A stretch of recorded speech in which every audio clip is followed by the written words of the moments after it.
eu me chamo Yasmin Patrícia, eu sou monitora de BMF3, certo? Bases morfofuncionais do aparelho renal, endócrino e reprodutivo. Hoje nós vamos falar sobre a área de endócrino, mais precisamente da glândula tireoide, tá bom? Então nós vamos falar da anatomia, fisiologia, histologia e embriologia da tireoide.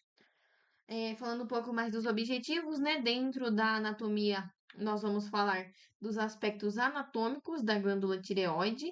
Aqui a gente sempre vai falar sobre a paratireoide também, tá?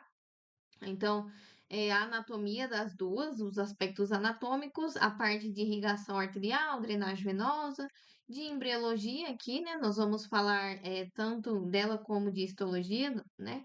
Das duas, e a fisiologia, né? E dentro de fisiologia das duas, a gente vai falar da importância do iodo, as ações dos hormônios tireoidianos, né? T3, T4, e como da regulação da secreção desses hormônios tireoidianos, descrever todos os órgãos e hormônios envolvidos nessa regulação, enfim, nós vamos vamos recapitular tudo isso, certo? De maneira não tão densa como na aula do cotidiano, mas como um resumo mesmo, um grande resumo de tudo isso da tireoide.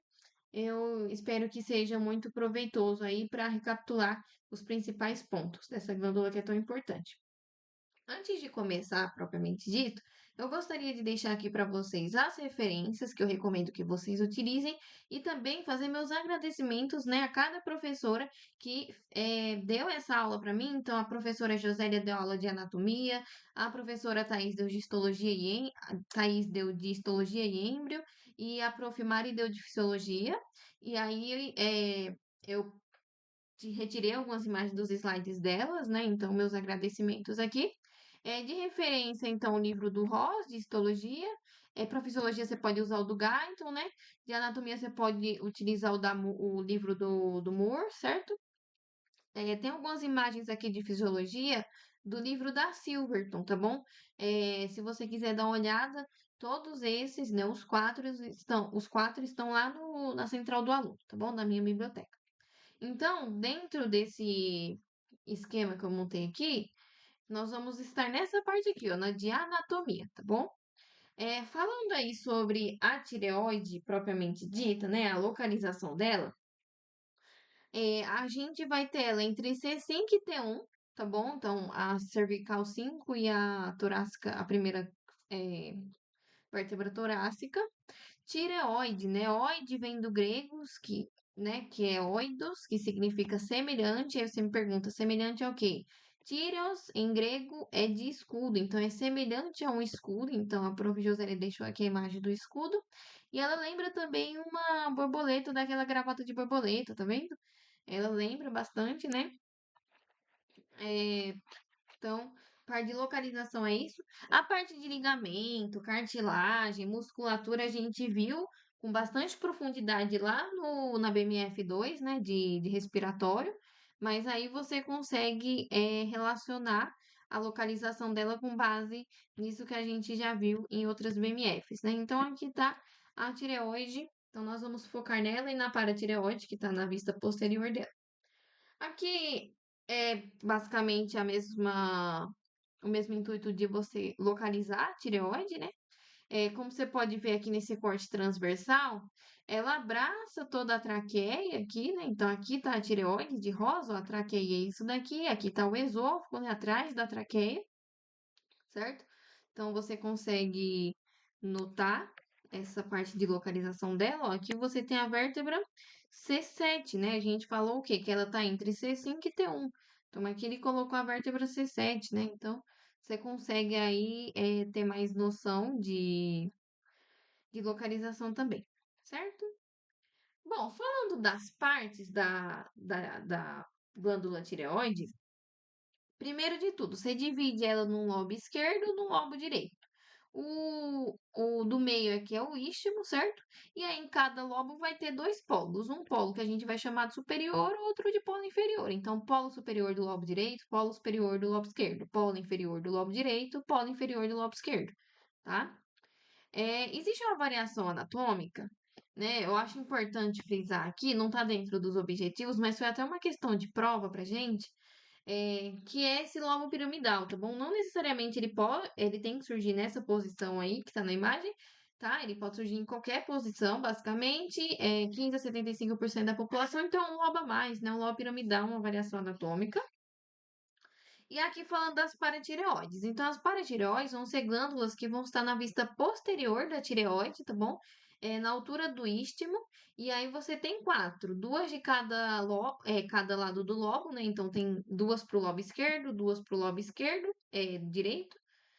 É, E é basicamente isso, né? Cada uma aqui duas em cada lobo, uma em cada polo, né? Então tem quatro polos, um para cada polo, dois lobos, duas para cada lobo, né? Então tá aqui na altura do istmo, tá bom? Aqui tem um pouco de histologia, ó, você pode ver. A gente vai ver com mais precisão posteriormente, tá bom? Ainda nessa aula na parte de histologia. Mas aqui você vê os folículos tiroidianos, certo? Isso daqui, ó, é paratireoide, tá bom? Mas não se preocupe, a gente vai falar sobre elas posteriormente. Bom, não existe muitas particularidades na tireoide, tá bom? É basicamente isso. Agora eu já vou para a parte de drenagem, tá? Aqui, ó, você consegue ver que vão existir, né? Tireoide superior, certo? E tireoide inferior. Então, tireoide superior, tireoide é, aqui inferior, certo? E tá, então, tireoide superior, tireoide inferior. Só que aí, de onde que elas vêm, né? A tireoide superior, ela vai ser irrigada pelas carótidas externas. As carótidas externas, então tá aqui, ó, carótida externa direita, artéria carótida esquerda, elas vêm de onde? Da artéria comum direita, certo? Artéria comum direita, artéria carótida externa direita, e artéria comum esquerda, artéria carótida externa esquerda, certo? A carótida comum esquerda vem da aorta, certo? Aqui tá a aorta, aqui estaria o coração. A artéria carótida comum direita vem da tronco braquicefálico. A tronco braquicefálico, por sua vez, vem da aorta, tá bom? E aqui está o coração. Depois da artéria tireoide superior, vai ter os ramos anteriores e posteriores, certo? Para a face antero-superior. E aí você tem o quê, ó? Artéria subclávia, certo? Então tá aqui a artéria subclávia. E aqui, ó, subclávia aqui. Subclávia esquerda, certo? Aqui nessa imagem ele colocou a subclávia direita também aqui, ó, certo? E aí as subclávias vão dar origem aqui a tronco tireocervical, tá? Então aqui, ó, tronco tireocervical. Então, isso daqui, ó, certo? E ele, por sua vez, vai dar origem a quem? A tireoide inferior, tá bom? Então, ó, deixa eu ver. Aqui, ó, o tronco tireocervical. Deixa eu ver se tem aqui nessa outra imagem. Nessa outra imagem eu não tô vendo o tronco tireocervical, mas aqui dá pra ver bem, tá? Então, aqui tá todo o esqueminha de irrigação, tá bom? E aí tem a artéria tireoide superior, então, irrigando a face antero-superior, e a artéria inferior irrigando a face póstero-inferior da tireoides e paratireoides. Como você pode ver, é uma glândula especialmente rica em vascularização, tá? Isso sim é uma particularidade da tireoide, tem bastante anastomose, certo? Tudo para cooperar com a irrigação dessa glândula que é tão importante. Então, aqui mais do mesmo, né? Você vê aqui as glândulas, olha só, e fazendo a irrigação aqui, ó, artéria tireoide inferior, né? Porque aí quem vai para póstero inferior é a tireoide inferior. Então, você consegue ver isso, tá bom? Aqui, ó, tireoide inferior, ó, fazendo a irrigação, tá vendo? Bastante anastomose, isso é bem legal. Na parte de drenagem, então as veias tireoide superior e média vão drenar para a jugular interna e a tireoide inferior para a braquicefálica, tá bom? Bom, de anatomia é isso, tá bom? É um resumo. E as principais particularidades é isso que eu falei até agora, tá bom? Então, depois, se tiver alguma dúvida, você de anatomia, né? A gente vai falar depois das outras partes. Então, por exemplo, agora a gente vai falar de histologia, né? Pois fisiologia, aí você pode ir tirando as monitorias, tá bom? Então, agora nós vamos falar sobre histologia e embriologia, tá? Da tireoide e da paratireoide. Então, a gente vai falar também das células presentes. Tá. Então, vamos lá. Quando a gente estuda o tecido epitelial, a gente precisa lembrar, né, lá na BMF1, que tinha o tecido epitelial, aí tinha o de revestimento, certo? E tinha o glandular. Quando a gente pensa no glandular, a gente está pensando em glândulas, certo? Que vão secretar para o meio interno ou para o meio externo, a depender da sua morfologia. Se for uma célula com ductos tubulares, ela tem conexão ao epitélio de origem, então ela consegue secretar para o meio externo. Então a gente vai chamar de glândula exócrina. Se for uma glândula que ela não tem ducto, então no caso ducto seria isso daqui, ó. Tá vendo? Aqui tá o epitélio de revestimento, certo? Aí tem essa invaginação aqui, e aqui você tem a parte de ducto. O ducto vai permitir com que ela secrete o que ela produz para o meio externo. Isso faz com que ela seja classificada numa glândula exócrina. Ela tem um ducto que a permite secretar o que ela produz para o meio externo.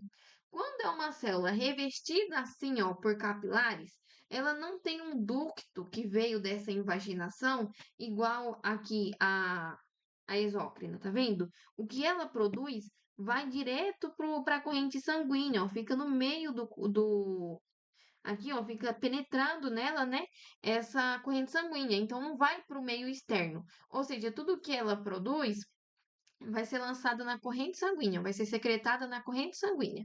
Isso faz com que ela seja classificada como uma glândula endócrina. Por que que isso é importante? Quando a gente pensa nas células aqui da tireoide, nós vamos ver que existe que vão existir células que nós vamos chamar de foliculares. Então, é isso daqui, ó, tá? Células foliculares. Foliculares, certo? E existe as cordonais, né? Então, o que que acontece? É, existem, então, essas duas morfologias. Eu trouxe aqui esse esquema, tá? Porque, ó, glândula endócrina, duas morfologias, tá? As foliculares, então, que vão ter aqui esses folículos, e as cordonais, tá bom? As foliculares, elas só estão presentes na tireoide, tá bom? É, enquanto que as cordonais vão ser os outros, né? Os outros, as outras glândulas endócrinas. Então, o que é que acontece? Você tem vasos sanguíneos aqui nas cordonais, olha só, tá vendo? Penetrando aqui. E aqui o vaso sanguíneo tá passando aqui sobre as células foliculares, certo? Só que elas têm esse formato arredondado. É, aqui, a gente vem para aqui já já, tá? Fala um pouco mais sobre essas glândulas. É, a gente vem para aqui já já. Vamos aqui falar sobre a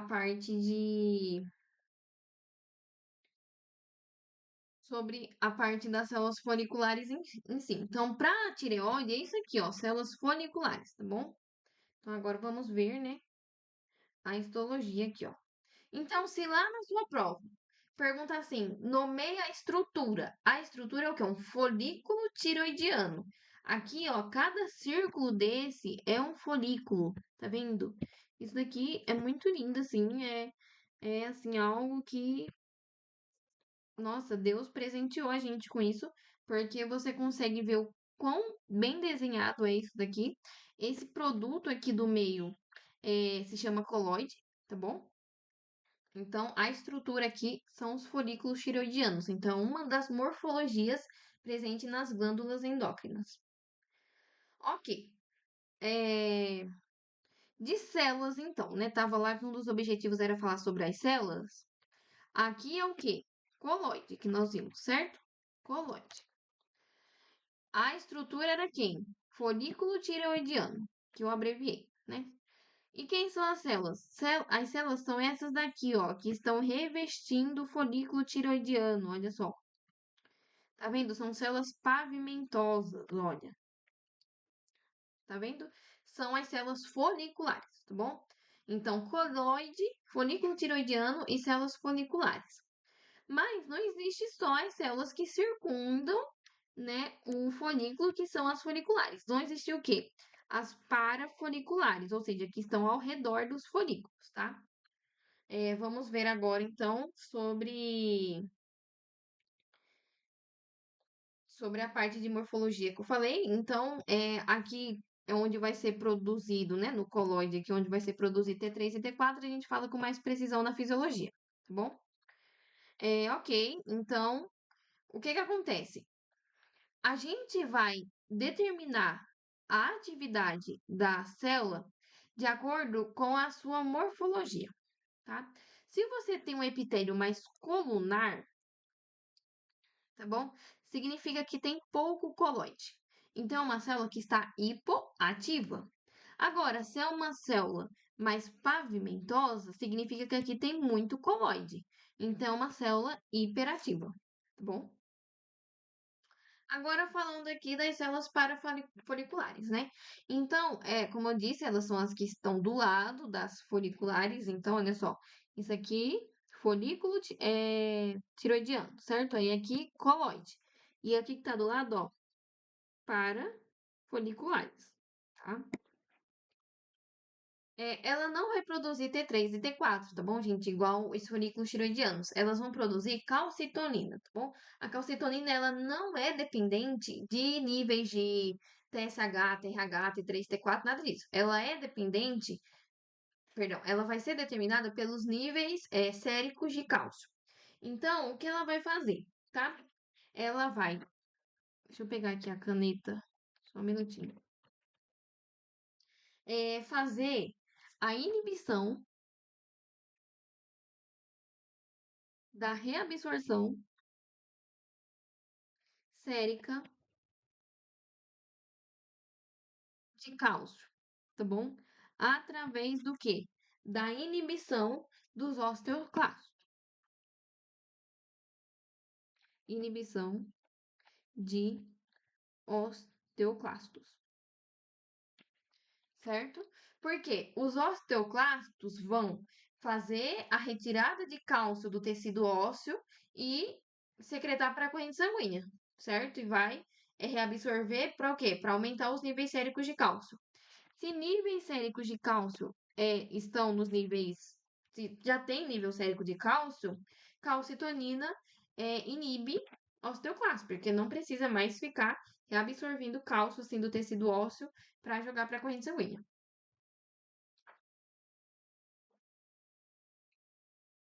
E agora nós vamos falar das parafoliculares. Então, lembrando, a perdão, das paratireoides. Então, lembrando, as parafoliculares estão do lado do folículo tiroidiano e elas vão fazer a produção de calcitonina, que é regulada pelos níveis séricos de cálcio no sangue, inibindo os osteoclastos a partir da quantidade normal de cálcio no sangue. Então, não, tem cálcio no sangue? Então, inibe o osteoclasto, não precisa aumentar mais, entendeu? Fazendo esse equilíbrio.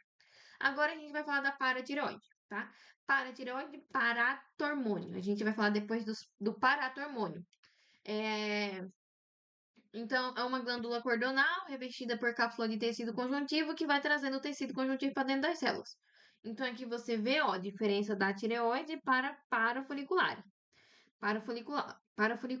Perdão, da tireoide, né, para as paratireoides. Aí, na paratireoide, vai existir as células principais e as oxífilas, tá? As oxífilas, a gente não sabe ao certo o que elas fazem, a gente foca, então, nas principais, né? Então, as oxífilas, a gente não dá ênfase. E aí, as principais, elas vão produzir o paratormônio. O paratormônio vai estimular osteoclastos. Calma aí que eu saí aqui do slide. Tá? Paratormônio estimula osteoclastos para aumentar a concentração sérica de cálcio, tá bom? Então, diminui a quantidade de cálcio plasmático, né? De cálcio, então estimula osteoclastos, tá bom? Então, ele é o contrário da calcitonina. Ó, então tá até aqui.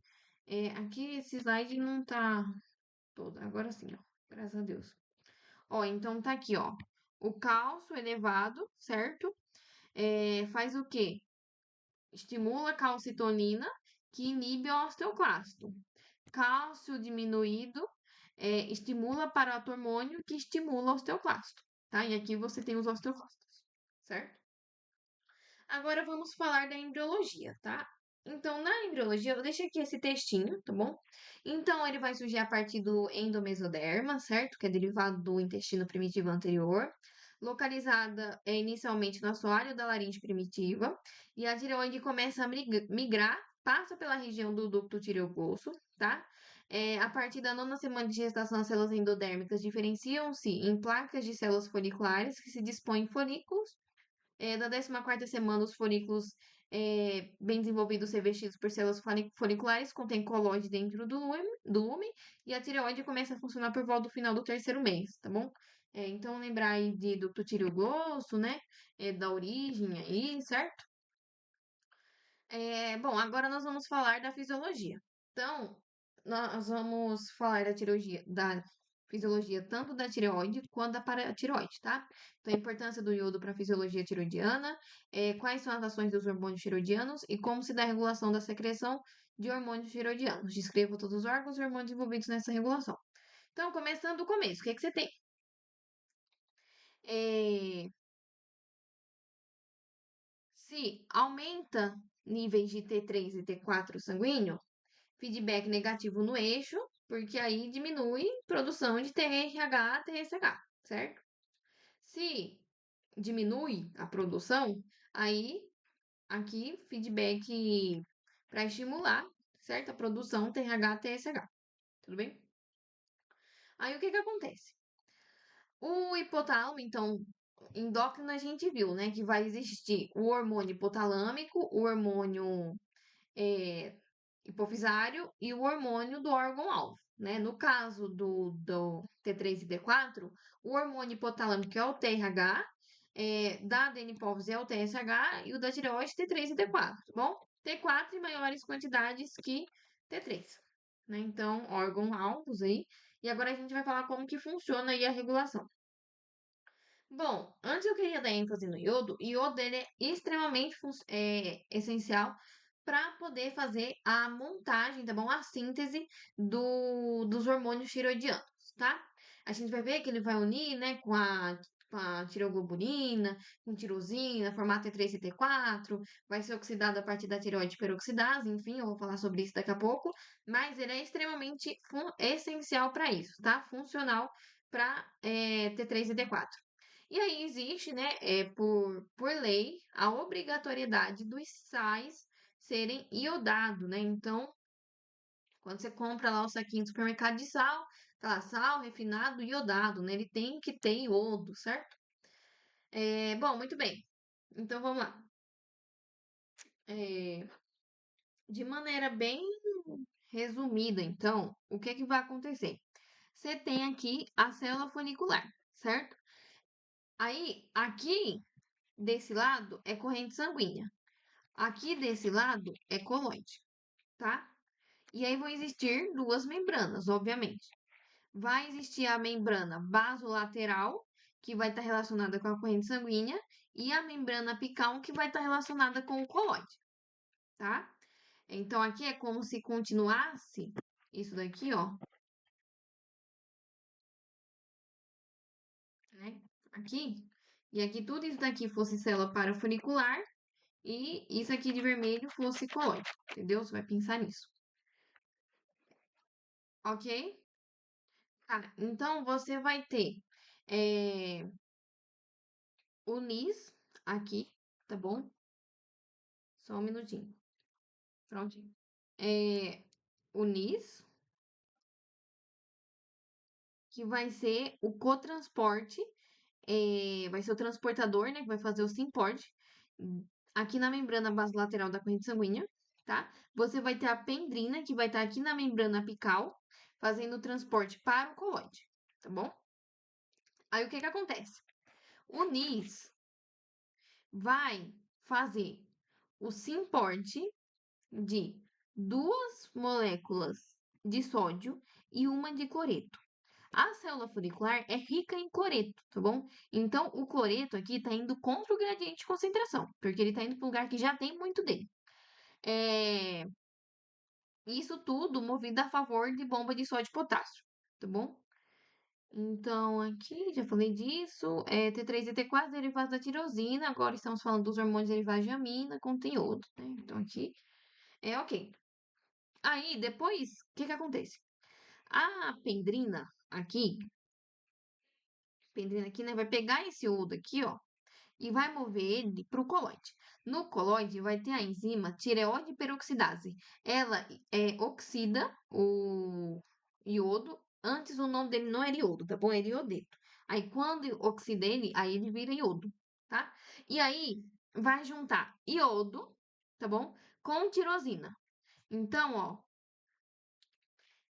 essa daqui é a tireoide peroxidase, tá? Ela vai unir o iodo, que é esse verdinho, com a tirosina.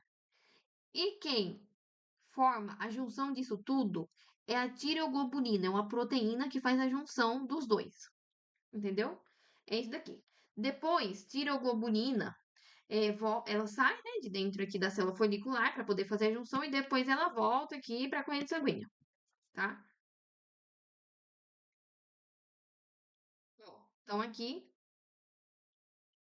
ó, um SYMPORT de sódio e cloreto traz o cloreto para o interior da célula. O transportador pendrina move o iodeto, né? Iodeto, antes de ser oxidado pela peroxidase, pela tireoide peroxidase, né? Então, vai mover ele para dentro do coloide aqui, certo? Aí vai juntar o iodo agora oxidado, né? Pela tireoide peroxidase, ele vai ser o iodo, certo? Antes era iodeto. E ele, junto com a tireoglobulina, vai, junto também com a tirosina, né? Que vai. Eu não sei se aqui ele colocou essa bolinha aqui como tirosina, mas enfim.